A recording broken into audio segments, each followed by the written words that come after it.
ዛሬ በጣም ወሳኝና ከባድ ሚስጥርን የምናጋለጥበትን ቪዲዮ ነው ይዤላችሁ የመጣሁት።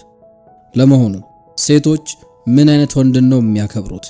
የትኑስ ወንድ ነው የሚወዱት ብላችሁ አስባችሁ ታውቃላችሁ?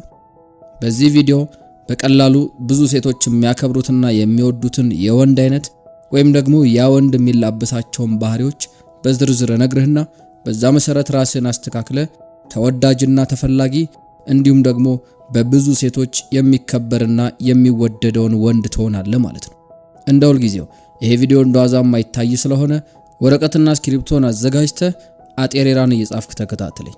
መጀመሪያ ግን ቻናሉን ሰብስክራይብ ማድረግ፣ ቪዲዮውን ላይክ ማድረግና ሐሳብህን ደግሞ በኮሜንት መስጫው ላይ መጻፍ እንዳይረሳ። ዳይ ወደ ቪዲዮ። እንግዲህ በዛሬው ሁሉም ሴቶች የሚያከብሩትና የሚወዱት ወንድ መገለጫ የሆነው ባህሪያትን በምንመለከትበት ቪዲዮ መጀመሪያ ላይ የምናነሳው የራሱ የሆነ የደስታ ምንጭ ያለው ወንድ የሚለው ነው። ይኸውልህ ማቹርድ የሆነ ወንድ የራሱ የሆነ የደስታ ምንጭ አለው። ሁላችንም ወንዶችም ሴቶችም የፍቅር ግንኙነት ላይ ስንገባ የምንሰራው ትልቁ ስህተት የሚመጣው የፍቅር ግንኙነት የደስታችን ምንጭ ነው ብለን እናስባለን። የምንጠብቀው ነገር በጣም የተለጠጠ ነው። ሁላችንም ሰዎች ግን በራሳችን በመጀመሪያ ማለት ነው ደስተኛ ካልሆንን በራሳችን ካልቆምን የሚመጣው ነገር በተለየ ሁኔታ የሚያስደስተን አይሆንም። በራሳችን መጀመሪያ መቆም አለብን። የራሳችን የደስታ ምንጭ ሊኖረን ይገባል።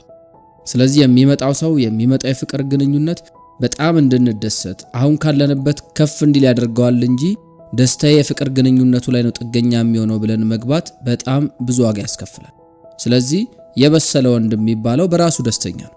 ራሱን ይወዳል፣ ራሱን ያከብራል፣ ራሱን ያውቃል፣ ከፈጣሪው ጋር ጥሩ ግንኙነት አለው። ደስታው ሴት ልጅ ላይ ጥገኛ የሆነ አይደለም። አንዲት ሴት ስትመጣ ተጨማሪ ደስታ ትሰጠዋለች፣ ይሄ ግልጽ ነው። ነገር ግን እሷ ላይ ጥገኛ የሆነ እሷ ከሌለች የሚጠፋ ደስታ ደግሞ የለውም። ይሄ በጣም ወሳኙ ነገር ነው። ሁለተኛው ደግሞ መፍትሄ ከመፈለግ ይልቅ የሚያዳምጥ ነው። አሁን ላይ ብዙ ጊዜ ወንዶች ችግር ፈቺ ስለሆንን በፍቅር ግንኙነት ውስጥ አንዲት ሴት መታ እንደዚህ ሆኖ እንደዚህ ተፈጥሮ እንደዚህ ምናምን ሲባል ቶሎ ወደ አእምሯችን የሚመጣው ነገር መፍትሄ መስጠት ነው። እንደዚህ አድርጊ እንደዚህ ይሁን እያልን በመሃል ወሬዋን እናቋርጣለን። ያ ደግሞ ትክክል አይደለም። በተለይም ከሴት ልጅ ጋር ያላችሁን ሪሌሽን ማጠናከር፣ ተፈላጊ ወንድ መሆን፣ የወደዳችኋትንም ሴት በፍቅር ማሸነፍ፣ ከእናንተ ጋር እንድትቆይ ማድረግ የምትፈልጉ ከሆነ ይሄ በጣም አስፈላጊ ነገር ነው። እሱም ደግሞ ማዳመጥ ነው። በቃ ስሜቷን ለመረዳት በደንብ ማዳመጥ፣ መልስ መስጠት፣ መፍትሄ መስጠትም ካለባችሁ መጨረሻ ላይ ነው። ልክ ተናግራ ስትጨርስ እኔ ምን እንዳደርግ ትፈልጊያለሽ፣ በምን ላግዝሽ ምናምን ብላችሁን መግባት ያለባችሁ እንጂ በየመሃሉ ስራ ቦታ አለቃዬ እንደዚህ ብሎኛል ምናምን ስትል ታዲያ እንደዚህ በይዋ አይደለም። በቃ ሙሉ ለሙሉ ተናግራ እስክታጠናቀቅ የግድ ማዳመጥ አለባችሁ። ይሄ በጣም መሰረታዊ ነገር ነው። የብዙ ሰው ትዳርም የሚፈርስበት አንዱ ምክንያት ይሄ ነው። አለመደማመጥ፣ አለመሰማማት፣ ሐሳቧን አለመረዳት አላደል። በቃ ሴቶች በተፈጥሯቸው የተሰማቸውን ስሜት ወይም ደግሞ ችግሮቻቸውን የሚፈቱት ያ ችግርም ከውስጣቸው የሚለቃቸውና የሚቀላቸው በመናገር ነው። ሲናገሩ ደግሞ መደመጥ ይፈልጋሉ። ስለዚህ የግድ ሴቷን ማዳመጥን በደንብ ልታስቡበት ይገባል። ቀጣዩ ደግሞ ወጥነት ያለው ባህሪ ነው። ዛሬ ላይ በፍቅር አብዶ ሞት ኩልሽ ምናምን ከዛ ደግሞ ነገ ባዶ መሆን እንደዚህ አይነት ነገር አይሰራም። እንደዚህ አይነት ነገር ስሜታዊ የሆነ ወይም ደግሞ ያልበሰለ ወንድ፣ ደካማ የሆነ ወንድ የሚያደርገው ነገር። ትላንትና ላይ የጦፈ ነገር ውስጥ ገብቶ ዛሬ ደግሞ በስሜት ውርድ ቅዝቅዝ ማለት በጣም የማያስፈልግ ነገር ግን ስሜቱን ማኔጅ ማድረግ የሚችል በስሜት የበሰለ ወንድ ተከታታይና ወጥ የሆነ ባህሪ ያለው ነው። ይሄ ወጥነት ደግሞ ሴት ልጅ እንድትተማመንበት እንድትደገፍበት ያደርጋታል ማለት ነው። ይሄ ለሴቶች በጣም ትልቅ ትርጉም ያለው ነገር ነው። ምክንያቱም በቃ ቀስ በቀስ ነው እያዩት የሚሄዱት።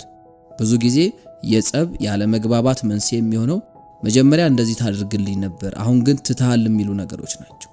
ስለዚህ ወጥ የሆነ ባህሪን የምታሳያት ከሆነ ስሜትን ማኔጅ የምታደርግ ከሆነ ልንቀዥቀዥ የሚል ስሜት ከሌለ ብዙዎች የሚያደርጉትን ካልተነጠፍኩልሽ እንደዚህ ካልሆንኩልሽ የሚለውን ስሜትም ደግሞ በቃ ብለ ያዝ የምታደርገው ከሆነ በኋላ ከምታሳያት ባህሪ ጋር ተመሳሳይና ወጥ የሆነ ነገርን ታሳያታል። በዚህ ሰዓት የትላንቱም የዛሬውም አንድ አይነት የሆነው ባህሪ እንድትደገፍብህ እንድትተማመንብህ እሱኮ እንደዚህ ነው ብላ በእርግጠኝነት እንድታወራ ያደርጋታል። ቀጣዩ ደግሞ ዝምታን እንደ ቅጣት አለመጠቀም ነው። አለመግባባቶች ሊፈጠሩ ይችላል። ታዲያ እነዛ ነገሮች ሲመጡ ዝም ብሎ ተኮራርፎና ተዘጋግቶ አለመቆየት ማለት ነው። አንተ መሪ እንደመሆነ በፍቅር ግንኙነት አሊያም በትዳር ላይ ችግሮች ሲፈጠሩ ምናልባትም በሰዓቱ ማውራት ላትፈልግ ትችላለህ። መነጋገሩ ሊከብድ ይችላል። ነገር ግን ማሳወቅ አለብህ። አይ በቃ በኋላ እናወራለን፣ ስንረጋጋ እናወራለን ምናምን ነው ማለት ያለብህ እንጂ ምን እንደተፈጠረ በምን እንደተከፋ ሳይታወቅ ዝም ብለ መኮራረፍን እንደ መፍትሄ መውሰድ ትክክል አይደለም።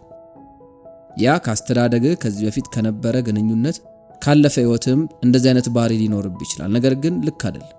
በስሜት የበሰለ ወንድ የሚያደርገው ነገርም አይደለም። እናም በተቻለ መጠን እናወራለን፣ ስረጋጋ እንነጋገራለን። በዚህ ምክንያት ደብሮኛል፣ አሁን ግን ማውራት አልፈልግም፣ በቃ በኋላ እናወራበታለን የሚሉ ነገሮችን መጠቀም የበሰለ ወንድ ያደርጋል ማለት ነው። ይሄ ደግሞ በሁሉም ሴቶች የሚወደድና የሚፈለግ ነገር ነው። ምክንያቱም መሪ የሚባለው ወንድ ነገሮችን ማኔጅ ማድረግ፣ ችግር ቢፈጠርም በዛ የችግር ሰዓት የመሪነት ችሎታውንና ብቃቱን ማሳየት የሚችል ወንድ ስለሆነ ማለት ነው። በመቀጠል የምንመለከተው ደግሞ ጤናማ የሆነ የግል መስመር ያለው የሚለውን ሐሳብ ነው። በስሜት የበሰለ ወንድ ጤናማ የሆነ የግል መስመር አለው ወይም ደግሞ ድንበር የሚያበጅ ማለት ነው። የህይወት ዓላማውን ያቺን ሴት ስለወደደ ስላፈቀረ በሚል ዝም ብሎ አይጥለው። አይሆንም ማለት ባለበት ሰዓት ደግሞ አይሆንም፣ አላደርገውም፣ አያዋጣኝም ሊል ይችላል። የግል መስመር በጣም ወሳኝ ነው። አንዳንድ ወንዶች አላችሁ ስለወደዳችሁ ስላፈቀራችሁ ዓላማችሁን ራእያችሁን ጉዳይ ብላችሁ እርግፍ አድርጋችሁ የምትተው ወንዶች አላችሁ። ነገር ግን ያ ትክክል አይደለም። እንደ ወንድ ዓላማ መቀጠል አለበት። በዚህ ምድር ላይ ሳታሳካው ሳታደርገው ማረፍ የሌለብህ ነገር ነው። እናም እሱን ዝም ብለ በጊዜያዊ ስሜት ውስጥ ሆነ መተው ያልበሰለ ወንድ ነው የሚያደርግ። ብዙ ነገሮችን ትከስራለህ፣ ብዙ ነገሮችን ታጣለህ። የወደድካትን ዓላማን የተወክላትንም ሴት ጭምር ልታጣ ትችላለህ። ማንም ዓላማ ከሌለው ወንድ ጋር፣ ማንም ህልም ከሌለው ወንድ ጋር መሆን አይፈልግም። ስለዚህ በደንብ አስብበት። የበሰለ ወንድ እንደሚያደርገው ሁሉ ዓላማህን አጥብቀህ ያዝ። አይሆንም ማለት ያለብህ ነገር ሲኖር ደግሞ አይሆንም በል። የፈለገ ብትወዳትም የፈለገ ብታፈቅራትም ለሷ ስትል የህይወት መስመርን አሽቀንጥረ መጣል የለብህም ማለት ነው። ቀጣዩ ደግሞ ስሜትን አለመደበቅ ነው። ያው ብዙ ጊዜ ወንድ ልጅ ስሜቱን አይናገርም ምናምን የሚባል ነገር አለ። በመፍራትም ሊሆን ይችላል፣ በመጨነቅ የሚያሳስብም ነገር ሊኖር ይችላል። እነዚህ ነገሮች አለመናገር ግን እኛ ሀገር ላይ በተለምዶ ወንድ ልጅ አይደለህ እንዴ ምናምን የሚያስብል ነገር ነው። ነገር ግን እውነታው የበሰለ ወንድ ስሜቱን ይረዳል። ከዛ ደግሞ ለሚወዳት ለሚያፈቅራት ሴት በግልጽ ይነግራታል። እንደዚህ አይነት ነገሮች አስፈራርተውኛል፣ እንደዚህ አይነት ነገሮች አስጨንቀውኛል፣ እነዚህ ነገሮች ደግሞ አሳስቦኛል ብሎ በግልጽ ስሜቱን ይናገራል። ያኔ ደግሞ ትረዳዋለች፣ ከጎኑም ትሆናለች። ስሜትን መግለጽን እንደ ድክመት እንደ ሽንፈት ነው የምንቆጥረው። ነገር ግን ትክክል አይደለም። ለወደድካትና ለምታምናት ሴት የሚሰማህን ስሜት በግልጽ ካልተናገርክ ለማን ልትናገር? ዞሮ እኮ ሴትና ወንድ አብረው ሲሆኑ ነገሮችን መጋራት፣ አንዱ የጎደለውን አንዱ መሙላት ግድ ነው። ተፈጥሯችንም የአንዳችንን ክፍተት አንዳችን ሞልተን ሙሉ የሆነ ነገርን ለመፍጠር ነው። ስለዚህ ሲከፋ፣ ሲደብር፣ ሲጨንቅ ምናምን ካልተናገርክ ጥቅም የለውም። ይህንን እንደ ደካማነት አድርጋችሁት እንዳትመለከቱ። የምትወዳት የምታፈቅራትና የምታምናት ሴት ከሆነ የሚሰማን ስሜት ማጋራት ይኖርብሃል ማለት ነው። አስቀጥለን የምናነሳው ደግሞ ቅናትን በብስለት መያዝ የምንለውን ነገር ነው። ያው እንግዲህ ስንወድ ስናፈቅር የቅናት ስሜት ሊፈጠር ይችላል። ነገር ግን አንተን የበሰለ ወንድ የሚያደርግ እንደው ሴት ልጅ ባገኘው ተረ ይሄ ልጅ የኔ በሆነ እንድትል የሚያደርገው ያንን የቅናት ስሜት በትክክል ማኔጅ ማድረግ ነው። የት ነበርሽ ከማን ጋር ነበርሽ እያልክ ይሄ የጸብና ያለመግባባት መስመር ውስጥ መግባት ሳይሆን እምነትን የምትሰጥ የምታምን አንተ ራስህ የምትወደድ የምትፈቀር መሆንን አምነህ ከጥርጣሬና ተስፋ ከመቁረጥ ውስጥ ወጥተህ ያንን የቅናት መንፈስ ማኔጅ ማድረግና እንዳይታይ ማድረግ ይኖርባል።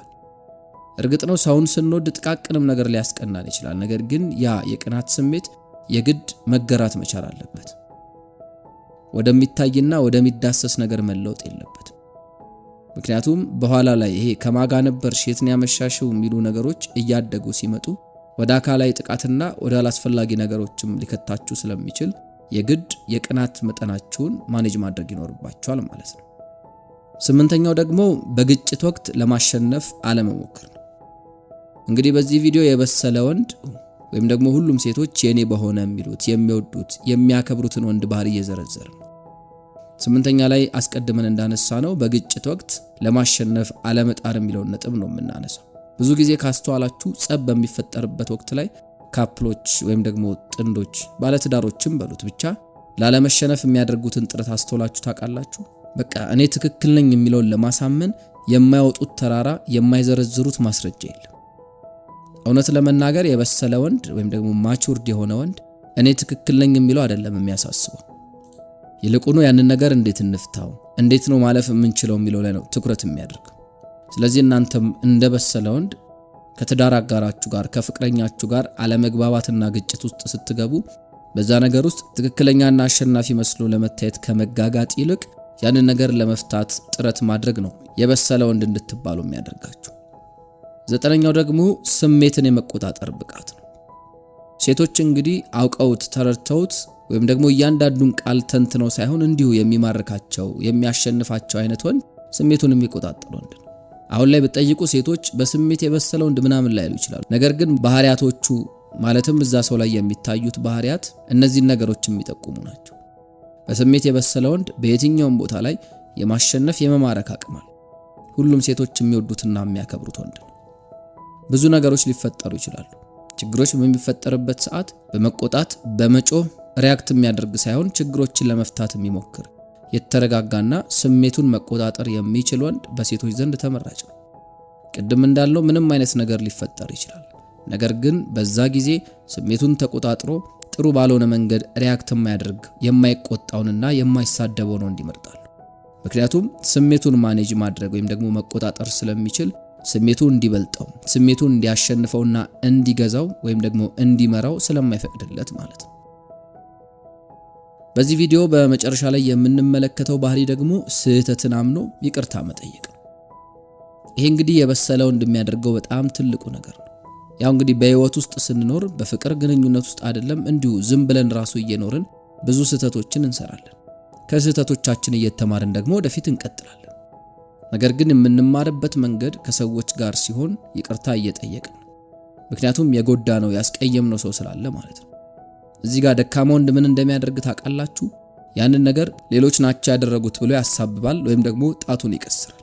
በፍቅር ግንኙነት ውስጥ የሆነ ነገር ሲፈጠር እኔ እንደዚህ ያላደረኩም፣ አንቺ ነሽ እንደዚህ ባትይ ኖሮ እንደዚህ ያላደርግም ነበር ምናምን ይላል። ይሄንን ነገር ስትናገሪ ነው ተናድጄ ይሄንን ነገር ያደረኩት፣ ስለዚህ አንቺ ነሽ ጥፋተኛው፣ ሌላም እንደዚህ አይነት ወንድ እንግዲህ ኃላፊነት የማይሰማው ኃላፊነትም የማይወስድ ነው። የራሱን ተግባር የራሱን ጥፋት ሙሉ ለሙሉ አምኖ አይቀበልም። ነገር ግን የበሰለ ወንድ የምንለው ሁሉም ሴቶች የሚያከብሩትና የሚወዱት አይነት ወንድ ደግሞ ሴቷን በፍቅር ማሸነፍ የሚችል ማሸነፍ ብቻ ሳይሆን እሱ ጋር ማቆየት የሚችል ያንን ለማድረግ ደግሞ ነገሮች ሲፈጠሩ ስህተት ሲሰራ ሙሉ ለሙሉ ያደረገውን ነገር አምኖና ተቀብሎ ይቅርታ ይጠይቃል ማለት ነው። ይቅርታ መጠየቅ የደካማነት ምሳሌ አይደለም። ይልቁኑ ይቅርታ ለመጠየቅ ነው ደካማ የሚያስብለውና ያልበሰለ ወንድም የሚያደርገው ማለት ነው። እንግዲህ በዛሬው ብዙ ሴቶች የሚያከብሩትና የሚወዱት የበሰለ የሚባል አይነት ወንድ ምን አይነት ባህሪያት አሉ በሚል 10 የተመረጡ ባህሪያትን ያካፈልንበት ቪዲዮ እስካሁን የተከታተላችሁትን ይመስል ነበር። በቀጣይ ሌሎች የወንዶች ጉዳይን የተመለከቱ መሰናዶዎችን ይዘን ዳግም ተመልሰን እንገናኛለን። እስከዛው ቻናሉን ሰብስክራይብ በማድረግ አብሮነታችሁ እንዲቀጥል በአክብሮት እንጋብዛለን። የሰዓቱን በዚሁ አጠናቀናል። ይመቻችሁ።